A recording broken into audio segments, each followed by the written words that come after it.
और लेकिन मोदी जी की सरकार तीसरी बार बन रही है। अच्छा, अर्जुन राम मेघवाल बीजेपी से जीत गए हैं। इस वक्त ये बड़ी खबर अदिति, क्योंकि राजस्थान से जुड़ा हुआ मसला है तो इसलिए आपका टेक इस पर लूंगी। अर्जुन राम मेघवाल जीत गए हैं बीकानेर से और ये बड़ी खबर है बीकानेर से। और लगभग झालावाड़ से बीजेपी के दुष्यंत सिंह भी जीत गए हैं।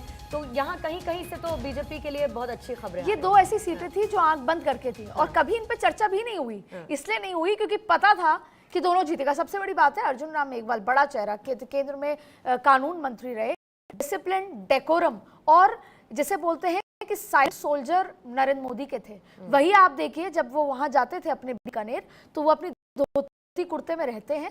आपने इंटरव्यू किया है तो अपने अंदाज में रहते हैं। अगर मैंने वो तस्वीरें भी देखी हैं कि कोई इंटरनेट टेलीफोन की लाइन खराब थी तो वो पेड़ पे चढ़े लाइन ठीक करने, तो वो इस तरह के हैं, साइकिल पे आते हैं। और सामने कांग्रेस के प्रत्याशी ने वहां चुनाव ढंग से लड़ा ही नहीं।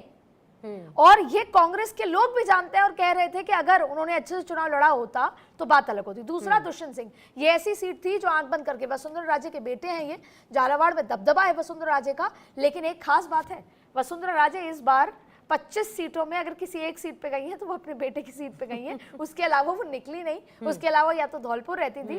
तो ये दो सीटें ऐसी थी जिसमें भारतीय जनता पार्टी को आंख बंद करके पता था। जब हम राजस्थान का जिक्र करते थे तो उन जो कहते थे कि 9-10 सीटें 15 सीटें तो बीजेपी के खाते में आएंगी, उसमें से ये 2 सीटें पहले और दूसरे नंबर पे थी। विवेक जी, एक सवाल मैं आपसे यहाँ पे लेना चाहता हूँ। मैं 3 राज्य का जिक्र करके आपसे समझना चाहता हूँ कि क्यों आज हम कांग्रेस की स्थिति वो देख रहे हैं जो दिख रही है, प्रेरित हो रही है रुझान के आधार पर। सबसे पहले राजस्थान, यहाँ पर कांग्रेस पार्टी ने अपने आप को काफ़ी अच्छे तरीके से स्टैब्लिश किया और बीजेपी को बड़ा डेंट किया।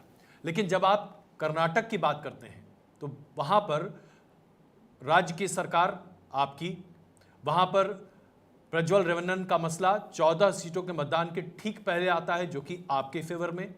इसके बावजूद भारतीय जनता पार्टी अभी रुझानों के आधार पर कांग्रेस से बढ़ती हुई दिखाई दे रही है।